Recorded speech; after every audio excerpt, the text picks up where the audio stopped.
Remember that old saying, it's better to give than to receive? Yes! Well, give yourself a thrill with the new Home Alone 2 Super Nintendo video game. Also available for your Game Boy and Nintendo Entertainment System.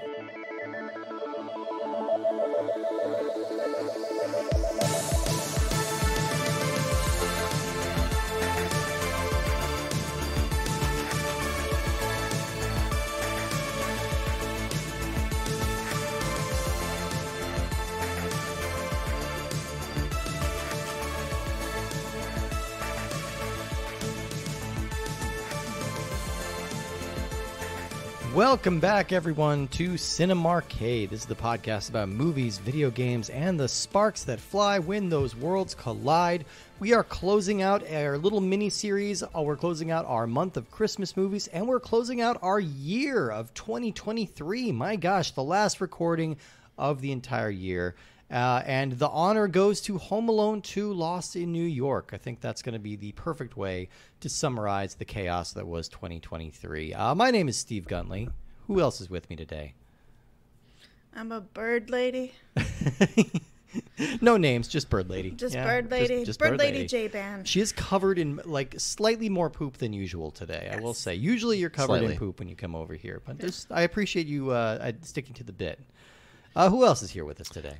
Hi, I'm Justin. I am covered in tape so that everything that I touch sticks to me so that I can easily steal things.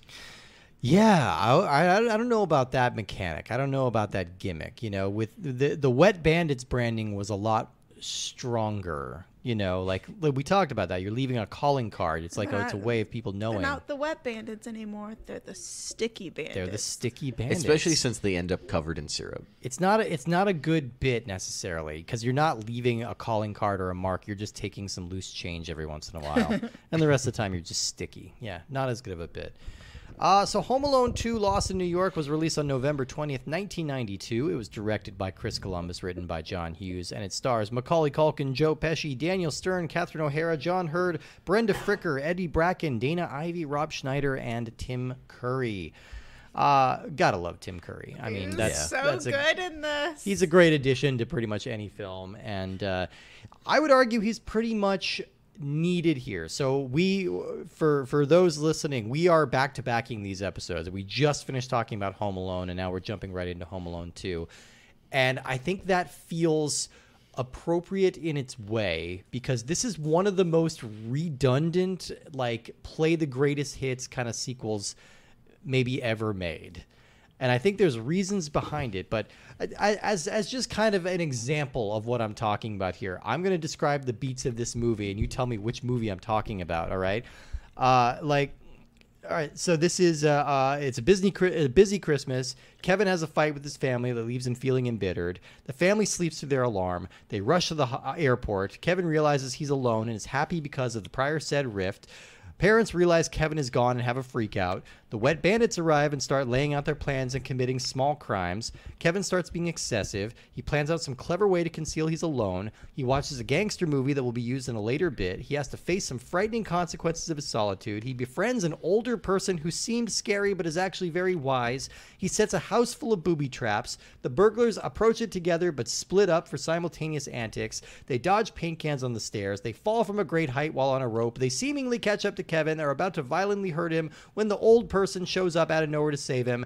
Kevin's mother pulls out all the stops to try and find him. He wishes he can see his mother one more time. She magically appears. The family gets together for a happy ending. Kevin pays respects to his older friend, and someone yells at Kevin for a final punch before going to credits. It's the same goddamn movie twice in a row. It sounds a lot like Paul Blart Mall Cop. But one's in New York and one's in Chicago. Look, this is the thing I'm going to give now to Kevin's dealing with New York cops. Oh, yeah. The tough guys who are walking here. Here's the thing the credit I'm going to give to this movie is that, like, they're in a weird position as far as sequels go, right? Okay, because this is a franchise that is built entirely around one precocious kid. And if you know anything about time and the way it moves in a linear forward direction, you'll know that kids get older. They get less cute as they get older, and you can't really bank the movie on this cute little boy if he's like a 16-year-old. Like a 16-year-old being left home alone or being left alone in New York is not really the same kind of vibe. It's urban cowboy. It's urban cowboy. Yeah, exactly. It's way less precarious than it is for a little boy here, you know. And the novelty of like a teenager beating up a bunch of older men is not the same as a 10-year-old beating up a bunch of older men. So I understand that that's the position they were in. They had to kind of rush through it. And Chris Columbus is a director. I've liked a lot of his movies, but he's also a very safe director. You know, he plays things very close. Think about he's the guy who directed the first 2 Harry Potter movies, right? Those are the ones that are the most like slavishly adapted. Like it's nearly word for word from the book to the movie in those films. And it's not until Alfonso Cuarón takes over with the 3rd movie that they start mixing things up a little bit and taking a little bit more creative license. Now, Justin made the choice of taking a hard candy, which you're trying to crunch very quietly into the mic right now. I just need to call out your little like cat that caught the bird face that you've got going on right now. Right before the last podcast, me and J-Ban both also grabbed taffies and started eating them. Because we're professionals. See, I'm like Kevin in the movie. I'm laying booby traps out for you guys. Just little verbal booby traps. Look, there are Werther's Originals at the center of this table, and I fucking love Werther's Originals. They're pretty tasty. So I know you're complaining about the similarities, but it feels like a completely different movie because it's in New York, and it just feels like lighter, funnier, more comedic. Like there's more hijinks. It's a little less it's just fun. It's pure popcorn, sugar. Maybe I'm hungry because I keep having food. But it's cotton candy. Do you want a Werther's Original? It's pure chicken rotating in a rotisserie. It's pure giant hot dog. Yeah, no, I understand. Yeah, no, I get where you're coming from. And like, no, look, I want to be clear. I don't dislike this movie. I've watched this movie nearly as many times, if not more, as the original. I think it's something I just didn't notice until the most recent couple of viewings, you know, where like I turned my brain on for a moment and kind of like thought about it. And it's just like, yeah, this is the same exact movie. Like this is hitting every beat. But works. I will grant you that like the New York setting really goes a long way to making this work. I think I, like many rural kids, became a little obsessed with New York City after seeing this movie. Yeah, I definitely think that's true. I know I became obsessed with New York City after seeing this movie. Like, I had a dream of going into one of those beautiful toy stores that just seems so like magical, and like you could play and it was so there's something really fun about the little like side quest of Kevin going to the Plaza Hotel and getting a magnificent hotel room all to himself, and getting, you know, and having delicious ice cream like made for you by a room service. It's just so much fun. The first one has a little bit of wish fulfillment, but ultimately you're home, big deal. You know what I mean? Like, yeah, you get to sing in the shower, and like and having also lived in a big family, like it is pretty legit when you're like, oh my God, I get to watch what I want to watch without having an extended argument with 5 people. Yeah, you're not jockeying for the remote, like, so yeah, you can watch your 90210 or whatever. Yeah. What makes you think I watched 90210? I was talking about myself. small I don't know what child. you're talking Watching about. Card Captor Sakura. I don't know what that is. Okay. It's an anime. Oh, okay. All right. I'll believe you. But yeah, it's just like, it's so enchanting. Like, this is really, it's both wish fulfillment, and it's so interesting watching it as an adult, because Catherine O'Hara's character is a little bit more laissez-faire about this one. A little bit. And you're just like, this is more serious. You don't know where in the universe your child is. That's the thing. Yeah. Okay, like again, we talked about in the first movie how it goes to great lengths to alleviate some of the pressure on the parents, so that we don't think that they're negligent or bad parents, or like we still need to sympathize with them and understand that this is a horrifying situation for them. They seem much more casual this time around, and it is a far more dire situation. He's not just waiting at home where they can just get back to. He is wandering around in the largest city in the world, completely unsupervised. And, you know, while this movie is very focused on like the magic of New York and all of that, it does have some moments where it's like, yeah, this is also kind of a scary place sometimes too. I would argue that montage is a little exaggerated of like he walks down one street and he gets harassed by like bums and prostitutes and a weird cab driver. And then like, yeah, you know, it gets a little exaggerated, but you know, they are emphasizing that. And I think the parents come off worse in this one for sure, especially because they should be quadruple times as vigilant about this right now. Kevin should be on a leash around their neck at some point. Like, the fact that he gets sidelined because he stops to dig for batteries out of his dad's luggage is extra ridiculous. But I have to be fair to Kevin in this instance. That talk boy was fun as hell. You had a talk boy? I had one because it was marketed. It was created as a toy for this movie. Like, and it was the Christmas item that they were. This movie is also much more heavily focused on like product placement and things like that because the first movie was so massive. And so this toy was kind of planted in here, and we definitely had one. It's this big, bulky tape cassette recorder that you hold on your hand, and you have like a slow-mo and like a fast-forward feature on it. And we had a lot of fun annoying my dad with it. But you know. I want to clarify that when Kevin gets separated from his family, this time it's not when they're at home. He gets separated at the airport. Yeah. And his parents have to go to the police, and the police have to tell them eventually, like, hey, nobody in Chicago has seen him at presumably O'Hare or whatever airport. Midway? I don't know why you fly out of there. But, and then they're like, oh, okay, well, he's anywhere. Yeah. What is happening here?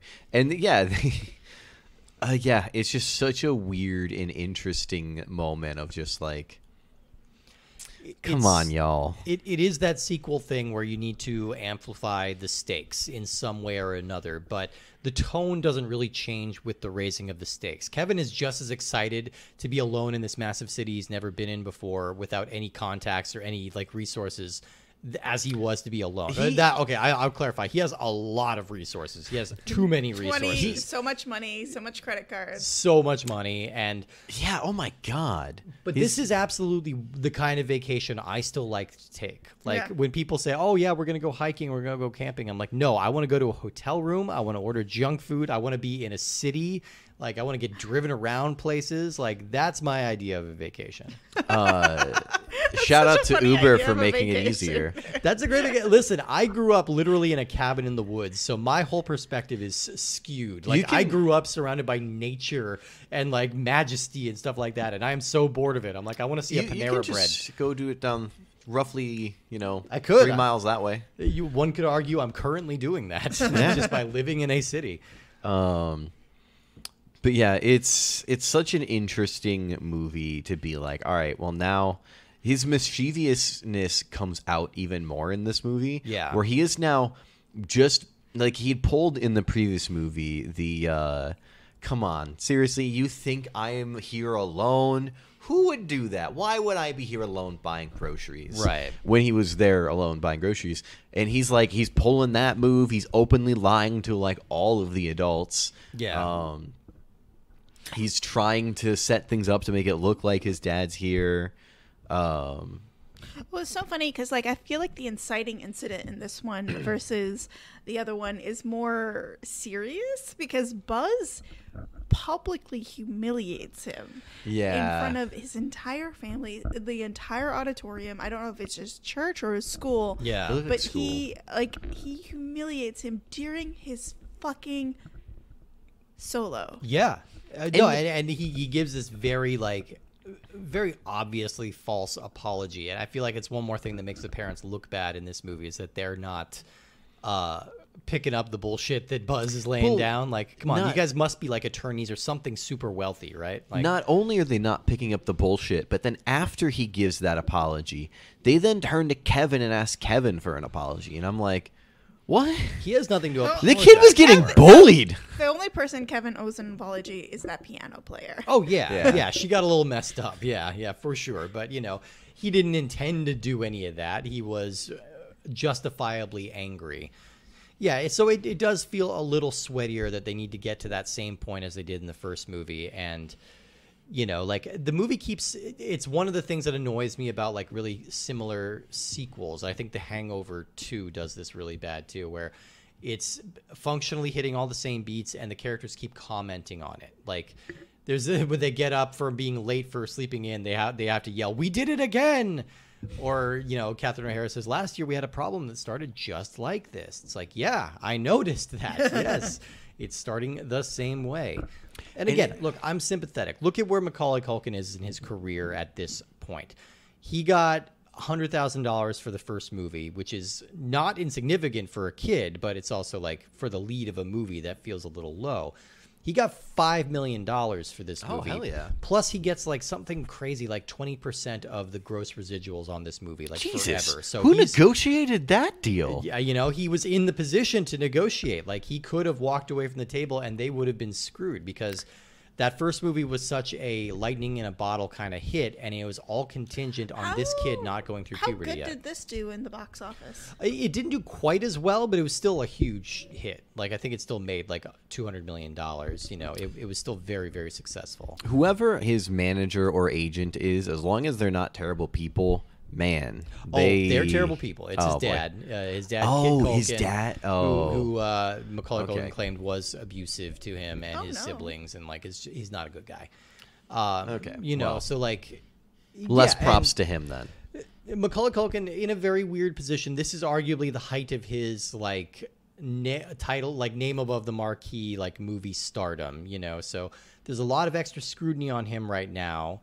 Both because of like some of the details about his family life is starting to get out, and also he's got this very weird relationship with Michael Jackson at this time that's kind of raising a lot of eyebrows. They're two of the biggest celebrities in the world, and you know they're close. He spent a lot of time over at Neverland Ranch, and he claims that nothing ever happened between the two of them in that way, but it was raising eyebrows because news stories were starting to come out about how close that Jackson was with some of these kids. And, you know, so it's one of those things.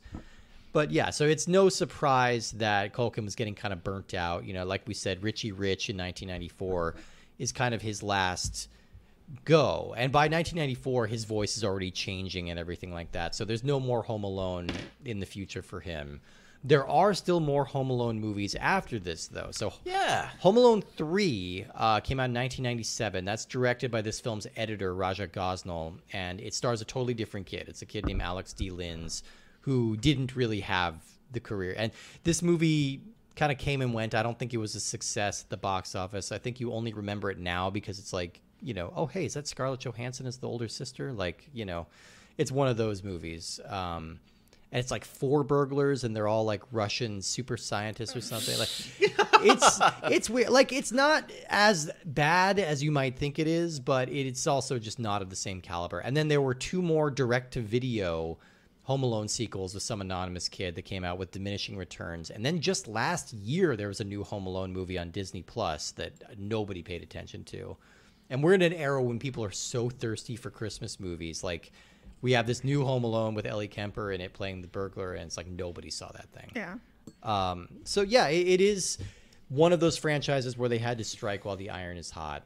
One of the things that's complicated this movie's legacy in a lot of interesting ways is a one-scene cameo that has become a little infamous due to recent historical events. Oh, so, Donnie. Yeah, Donald Trump. Owner of the Plaza Hotel at this time, and that's where they needed to shoot the movie. And his stipulation for anything that's shot on a Trump property is that he has the right to make a cameo in the film. So he executed that right and gave some instructions, and it still makes my skin crawl every time I see it. Yes. And it's so let's talk to, instead of a piece of shit. Yeah. Let's switch hands and talk to a gem, Tim Curry. Tim Curry, an absolute delight. That's another one of the new elements that this movie adds that I really appreciate. He's got a staff of kind of, they're not Wet Bandit level threats, but they are an obstacle, and they're one more kind of challenge that he needs to overcome. So Tim Curry's playing the snooty concierge at the plaza, and he's joined by a very young Rob Schneider playing the greedy bellboy. And so he's kind of the obstacle to like figuring out that this kid's not everything he says he is and that he might be taking advantage. And just every line reading that Tim Curry gives is so funny. It's so funny. He acts. There's this line about the Muppet Christmas Carol, and I'm gonna ruin it, but it's basically when Michael Caine treated the Muppets like actors, and then Tim Curry treated himself as a Muppet. Exactly. Yeah, it's the perfect comparison because he's able to lock into that. And Tim Curry comes up so often on this show just because anytime I'm doing like research into like different characters, like alternate castings and everything like that, it feels like he's always somebody's first choice, and he never really takes the part. Like he was first choice for the Joker, and then when he passed on that, he was first choice for the Riddler, and then when he passed on that, he was like the Penguin. It's like they were really trying to get him into a Batman for a while. You know, and he's always kind of floated as a villain, and then everyone always decides every time he plays a villain, he's too scary. Yeah. You know, it's the Pennywise. It's a Pennywise syndrome. Yeah. Yeah, but he's so much fun in this movie. It is a shame he kind of drops out of the film around the midway point. But there's this moment in it that I just love where Catherine O'Hara it's towards the end. Catherine O'Hara slaps him, and he's all like, "Well, bundle up. It's cold out there," and his lip trembles like he's about to cry. And I'm just like, "This is the best." It's so good. And what he's also like when he's like, what is he doing? Sneaking into a hotel room? Talk about nosy. Yeah, I kept getting White Lotus vibes. I don't know if you watch White Lotus. I watched the first season of White Lotus. It's like, oh, this isn't going to go well for this guy. Yeah. But I always think of his reaction when they pull the Angels with Filthy Souls a bit again, and it's nowhere near as funny this time. It's much sweatier, but they do have a line where like, "You were here and you was smooching with my brother," and the noise that Tim Curry makes, this weird kind of like snort laugh thing, like is always so funny to me. I'm just like, I don't know where he got that one, but.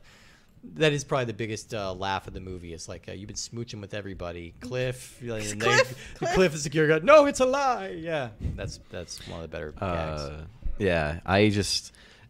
Tim Curry's great. Fun fact, when they were doing the Clone Wars series on Cartoon Network, they had like a weird thing where the first few seasons was a guy that I'm not very familiar with. And then they're like, all right, Tim Curry's just going to be Palpatine for a little while. And then after that, Ian McDiarmid did like the final season. Okay. But so Tim Curry was also Palpatine. I mean, he was one of those guys who just kind of game to do whatever, you know? Yeah. But, so it was weird that I think it was usually the studio kind of vetoing him as like a major villain just because he never really had that super huge movie star status, but he was always fun to watch. We're saying or listen to. He's still with us. He has been retired for a long time because he's got pretty severe. He had a stroke and is in a wheelchair, but he is still with us. But yeah, I think that's a fun element that this movie adds. We have to talk about the Wet Bandits a little bit because they just show up in New York. I mean, we again talk about the sweatiest coincidence that we need. It seems a little fishy, doesn't it? Well, speaking of fish, I thought it was so funny. Like they're showing off New York. New York is beautiful, and like a child decides to go to the New York fish market. Yeah, because clearly that's on the agenda for any child. That's the cool place. You want to get some good fresh salmon, you know. Yeah, just maybe some shrimp. Just carry it around with you. I mean, he could use it for a prank later. But yeah, I mean, if you can get over that unbelievable coincidence of them like coming to the one place in the world where this kid just happens to be, you know, it strains credulity. But if you can get past that, these burglars are going. We were talking. Okay, so this is kind of picking up a thread from the first episode where I said that. The burglars in the first movie actually still feel menacing, where in this one they are just cartoon characters. Yeah, and that is kind of the case. Still stand by that, especially with Marv. Daniel Stern, bless his heart, is going so big from moment one. Like he is very cartoony. You could make the argument that maybe they both sustained a lot of head trauma from the first movie, which would be true. There's this part where he's all like, "Don't you remember?" I don't remember. No, I don't remember. Yeah, they probably have sustained a lot of damage, but they are both just like mugging to the camera and going real goofy with it. Real ham, as you could say. They can be real ham, but very sinister hams because they outsay, I'm gonna murder him. And they have a gun this time. But see, I'm going to argue that gun is about as threatening as when Wile E. Coyote has a gun. You know, like it doesn't feel like an actual legitimate. Well, threat. okay, because he pulls it out covered in like varnish or whatever. But even before then, it's just like these guys are not going to kill a kid. And, you know, you never really feel that. You don't feel that not because you think that they're not capable of doing it like emotionally, but because they're not capable of pulling it off. Yeah.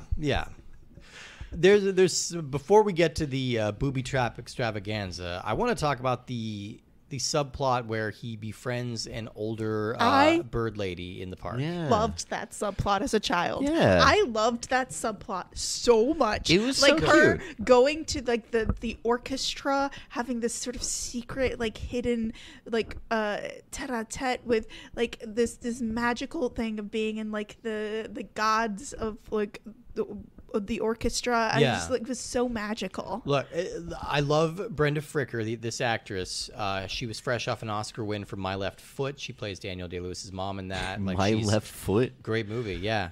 It's literally about a Irish painter who is completely paralyzed except for his foot. Oh. And so Daniel Day-Lewis did this incredible physical transformation for that movie to do all the painting with his one foot. It's a pretty incredible movie. But yeah, she's great in that. She's great in like So I Married an Axe Murderer, things like that. Like a lot of fun. And I think she's great here. But forgive me if this is insensitive or rude, but I watched this scene this time and I just kept thinking like, I don't want kids to watch this and get the impression that they should go up and talk to strangers in the park and then follow them to a second location. Like it happened to work out this time that she's just like a delicate, beautiful soul who just is lonely. But I don't know. I just want to make sure parents out there, you're not letting your kids just wander in the park and go home with people. I just kept thinking of how badly that could go, and it kind of took me out of things a little bit. Yeah. Maybe that's cynical. I don't know. Look, I mean, I've walked around downtown in Austin. I have met people that are chill, and I've met people that aren't. Yeah. No, for sure. You know, and it's not trying to disparage or be insensitive, but again, this feels a bit like a rehash of the partnering with an old man thing. All right, I'm joining the hard candy. I'm joining it. Fuck it, we're going in. J-Ben has just been slowly unraveling one of them. We're going all in on this. Yeah, I'm just doing it. I don't think it's wise. I'm getting another one. I don't think it's wise that you put a bowl of hard candy in between our 3 microphones. I probably shouldn't have baited you guys like that. It's immediately between the 3 microphones. Wait, am I brain? How do I? Oh, we're getting stymied by these rappers now. You gotta be smarter than the candy. That's the trick. But it's okay. So I don't know. Like for me, it's pure magic because like in Mary Poppins, you have the bird woman. There's like there's like this childhood thing of being like of gentle curiosity about people who live on the street that like you know that they're not as scary as you think, and like in most homeless people are you know, more likely to be victims of crime than anybody else. Yeah. But it's just like, I don't know, this she's such a beautiful character in this, and she's so gentle and kind and welcoming when Kevin is so fucking screwed because he thinks that he's committed, well, he did commit credit card fraud. Yeah. And he's on the run, and he lost all his money, and he lost all his credit cards, and he's in this big, giant city all alone, and she befriends him, and it's just beautiful. No, I think within the context of the story, I think they pull it off, you know, and it is a very nice moment where, like, I believe that is actually John Williams conducting the orchestra during that scene. Oh, like, wow. I think you actually see him. I think that's him with his orchestra. I could be wrong about that, but you know, you get that nice moment. You get a little bit of like Kevin being wise beyond his years, which is more of a thing this time around. Like all of his conversations are much more confident. Like when he's talking to Eddie Bracken as the toy store owner, you know, he's the same way. He's got like a very kind of mature attitude about everything, which leads us to the final confrontation with the Wet Bandits. So they are interested in robbing this toy store on Christmas Eve, so that gives Kevin a nice hero arc here. Kevin has access to a townhouse that his aunt and uncle are remodeling. So it's in total disrepair and it's full of construction equipment. Now, this is a sequel. You need to amplify everything. You need to bump everything up to the next level. They do that successfully. I don't know if you remember this, J-Ben. There were a lot of like parents groups complaining about the first movie and how violent it was. And you have to appreciate that this movie's like, hold my beer because we are going to kill these sons of bitches. Like, so we talked last episode about like, what do you think the first trap is that would actually kill somebody? In this one, it's the first one. Yeah. It is that brick.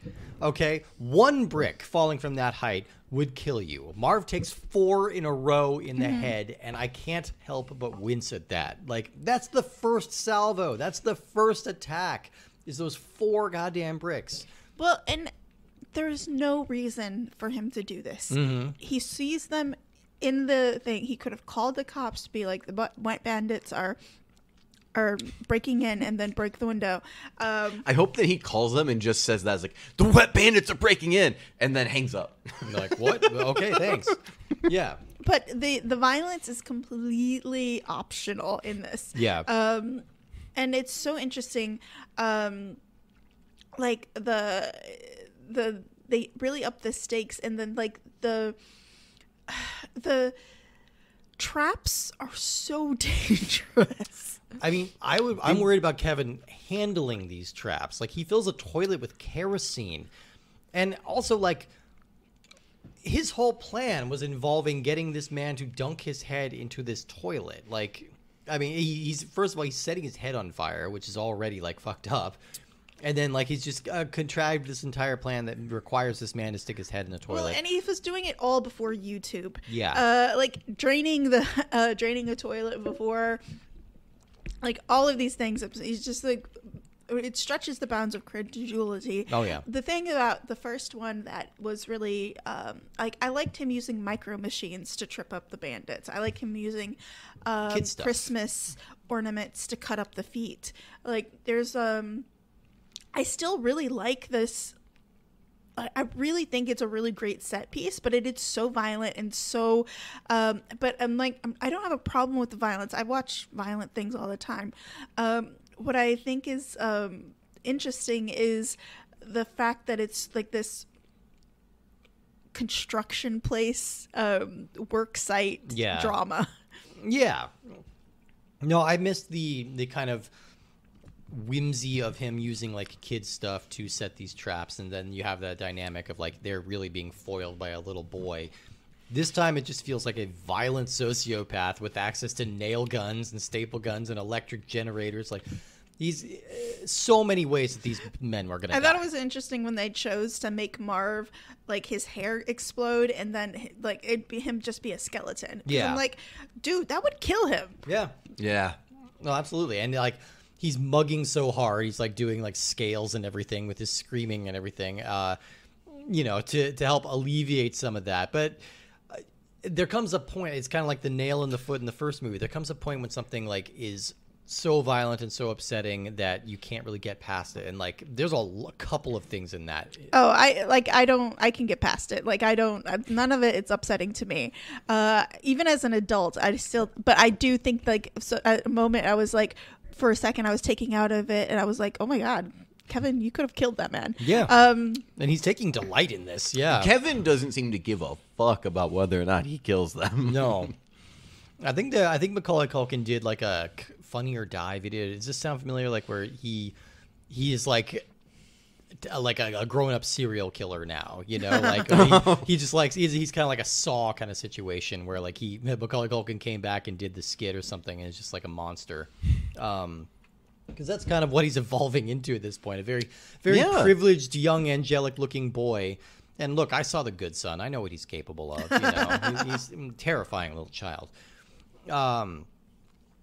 So I mean, this segment is still fun. It still kind of works, but there's a I think I have a hard time getting past the bricks. And I have a hard time getting past like the staples to the face and the crotch, like, you know. I think the only thing I have a hard time getting past is when they pull a gun. Mm-hmm. Like, I just really wished that they had it pulled a gun. Yeah, and I do worry about those pigeons at the end too, because she They're at this point they're both covered in like varnish and paint and everything like that. They're all gooped up. And all gooped up. She saves like in the first movie, the old person needs to come out of nowhere to save Kevin from actual peril. And she does it by throwing birdseed all over them, and her pigeons are coming in and eating the birdseed off of them. They're just eating a lot of varnish. So I have a question for y'all. Okay. Marv or Harry? Who do you think's the MVP of the movie? You know what? I'm going to give it to Daniel Stern because he is going for it like so hard. Whereas I think Pesci is like, you can tell he's still like having fun and he's settling into the character that he's built, but he's still trying to ground that character slightly more. Yeah. And Daniel Stern is just kind of like, yeah, whatever. I'm unhinged now. Like I'm a full on like Roger Rabbit, like bouncing around. Let's kill this fucking kid. Yeah. Yeah. No, he's not afraid to like mug and go real goofy. Like, yeah, Daniel Stern had a weird kind of almost little attempted movie star run after this. Like he starred in a movie called Bushwhacked, which is like a camp counselor movie or something. It was weird because in that same year you got Bushwhacked and you got Camp Nowhere. One of them stars Daniel Stern, the other stars Christopher Lloyd. Oh. Both attempts to make these guys like solo movie stars, and they're both kind of camping movies with lots of slapstick elements. Yeah, weird trend. Would you say the humor was campy? I would say that. I think Marv is the star of the comedic slapstick. Yeah. I think Joe Pesci is so. I feel like he's angrier and a little bit more menacing in the first Home Alone. Yeah. Well, you know the bit about we didn't mention in the first episode, but like Joe Pesci had a hard time not swearing. You know, like it just kind of slipped out of him. So he invented this kind of nonsense language that he uses in both of these movies. Like that was his substitute because he kept swearing and he was worried about saying fuck in front of like an 8-year-old Macaulay Culkin. So, you know, and that's kind of fun. And I like that he found that character beat and really sticks with it. As somebody who is very concerned about slipping up and saying fuck to a child, I get it. Yeah, I get it. Hey, it happens, you know, but. Yeah, I appreciate both of what they bring to the table here. You know, like, ultimately, I think this movie is pretty harmless. Like, I have criticisms and I have complaints about it. It does not hold up for me as well as the first movie, and I always just get a little frustrated when sequels play it so safe, you know, and just kind of deliver the same thing that you liked the first time around. You know? I think so. I think the first one is a Christmas classic, and I think the second one is a child's classic because the wish fulfillment of being in New York City, it, like fulfills so much more of a child's imagination. Yeah, going to a big toy story or a big toy store. Yeah, absolutely. Like, I've never been to like a toy store. Really? Yeah. Not even like a Toys R Us or anything like that? I mean, maybe like once. It's been a while. Yeah. I mean, but like as a kid, like we didn't have anything like that. We were getting toys at like Farm and Fleet and Menards and Walmart. Okay. That was like our options to go shopping. I mean, I feel like that's kind of the vibe now, right? Like it's if you're going to go to a toy department in a store, not so much like, you know, I don't know if Toys R Us is even like a huge chain anymore, but it used to be like these big box stores, like a Walmart sized store that's nothing but toys. And didn't Toys, which one died? Toys R Us died and then came back. Yeah. Oh God. Yeah. Who's the necromancer behind that one? And that's why we celebrate Christmas every year. That's the true meaning. No. The return of Jeffrey the giraffe from the grave. I guess that would be more Easter, but yeah. Yes. I like that one. I like that. Well, I mean, we might be coming up on a pretty short episode because I think it's time to talk about the game a little bit, and there's not a lot to talk about with this game, I have to say. Home Alone 2, again, similar to the first game, was released between 92 and 93.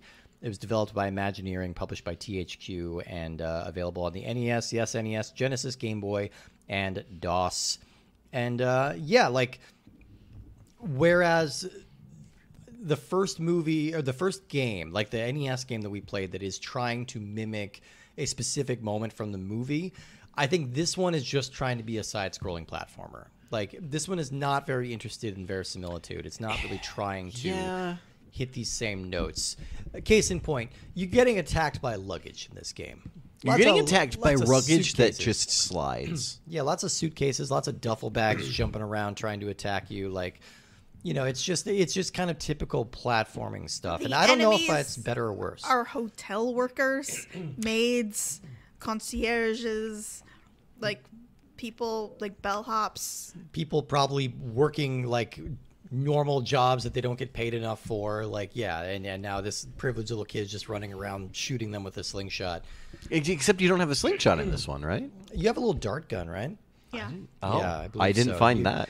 You can find it, like, excuse me. The weird thing about this game is that you're running through, like, it's actually set in locations from the movie. So, like, you are in the Plaza Hotel for this first bit, but you run around and you just, like, hit random spots on the wall and, like, a piece of pizza will fall out. Or just, like, a bunch of coins will erupt out of a couch cushion. And it's not like it's a marked piece of the wall. At least I didn't notice a mark. No, it just kind of happened, and I was like, "Oh, there's pizza. Hello." Yeah, you're just hitting some invisible box, and it's like giving you a slice of pizza that you'll just eat it out of the wall.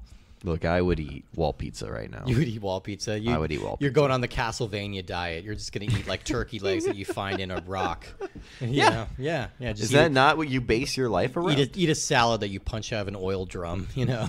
Those are the best because they already come with dressing on them. That's oil. Yeah. That's just motor oil. Good. Yeah. Hey, it's I good mean, for you. technically, oil. It's like olive oil. Yeah. Oil. Same Oil's thing. in the name. So I mean, I don't know. How did you guys feel about this approach compared to the attempt to be a little bit more original?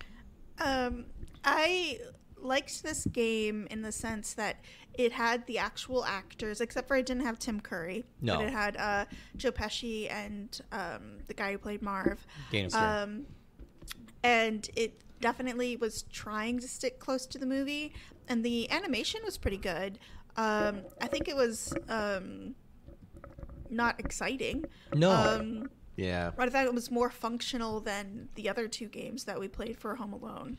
Yeah, and it looks and plays pretty similar to the SNES game from Home Alone 1. Yeah. With obviously a little bit more of that focus towards platforming. But I still think it's still a little too clunky and not well thought out. Like there's some the lady, one of the there was a cleaning lady. Yeah, I don't think you can get past that one without just taking the hit. Unless you have the dart gun. Yeah, I mean, similarly, maybe I was supposed to have the dart gun at that point, and that's why I fucked up. But I went dart gunless, and similarly to the Super NES Home Alone 1 that we played, like this is using the same engine as Bart versus the Space Mutants from the NES, and you can really feel it in this one. Like even some of the enemies are bouncing up and down in the same patterns as they did in that game. It does take you out of it that you're not fighting people, you're fighting like sentient luggage that is jumping out of elevators to attack occasionally you. There is people. Occasionally there's people, but like they're not the big threat. The big threat is luggage and mops, you know. Yeah. Oh, the fucking mops. The sucked. fucking mops. Oh, once I saw what they did, I was like, oh, I got this. Yes, yeah, I did not. I got the these jumps. Rhythm on the mops quite right. I did the thing where you just take the damage and try and get through the other one fast enough. That's what I did with the cleaning lady. Yeah, I was like, I'm just gonna walk through you and take you to hit. So it's just a not very inspired game at all. Like similarly to the movie, it's playing it very, very safe and just kind of delivering the bare minimum sort of experience. And it does something that a lot of games from this era do, and I don't know if it's because they were relying very heavily on it coming with like a book or a manual, and then having most of the explanation in there.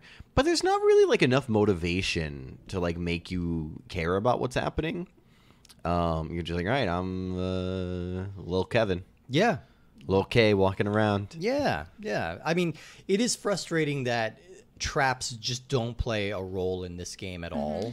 Yeah. Like, because I feel like that's the juice that Home Alone's got. You know, it's got those booby traps, and like for all of its flaws, and I still think that it is a worse game overall, but I keep going back to the NES original one, which is trying something, and I couldn't help but feeling like I wish that they'd refined that idea with this game, which has better graphics and more powerful like processing.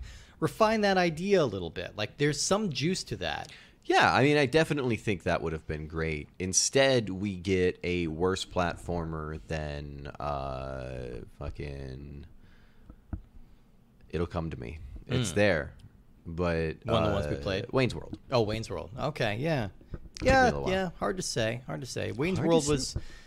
Yeah, no, I think this might be worse than Wayne's World. Yeah, a little bit. Like, I think the backgrounds and, like, the design of the levels is a little better. Yeah. And the fact that it's actually like, clearly different stuff. But the actual gameplay is worse. Yeah. No, just not a terribly interesting game. I feel bad that we're kind of giving it short shrift, but like genuinely not a whole lot to say about this. We only played it on the Super NES, but unlike with the first game, like the versions are all pretty similar across every platform. It's just a matter of graphical fidelity. Yeah. They didn't even get a swing in there. No, we got no swings. No swings. Yeah. Yeah. I mean, do we have anything else to say about Home Alone 2 before we wrap up for the year? Watch it. It holds up. Go play with birds. Also, birds are really smart and cool, although I joke about hating them a lot, and I do dislike some birds. They know what they did. It was so funny. We watched the Boy and the Heron. Yeah. And, a movie specifically murderous about parakeets. Yeah, a movie specifically about how much birds suck. Like, fuck you, birds. Yeah. Look, some birds suck. Some don't. But like, if the birds like a person, that's probably a good sign. If the birds hate a person, that's a real big flag. See, I'm going to dispute that because birds have hated me in the past. It's because I have curly hair that looks like a nest. And so sometimes they'll dive bomb me. That's not hating it. They'll dive bomb me. That's liking it. I don't know. But I think like, they're trying to harvest it's me. the thing with like crows and other birds of similar intelligence of where it's like they will pick up on people who are dicks and people who aren't dicks. Yeah. And they will hold grudges. I like most birds except for Aberdonian seagulls. That's very specific. Okay.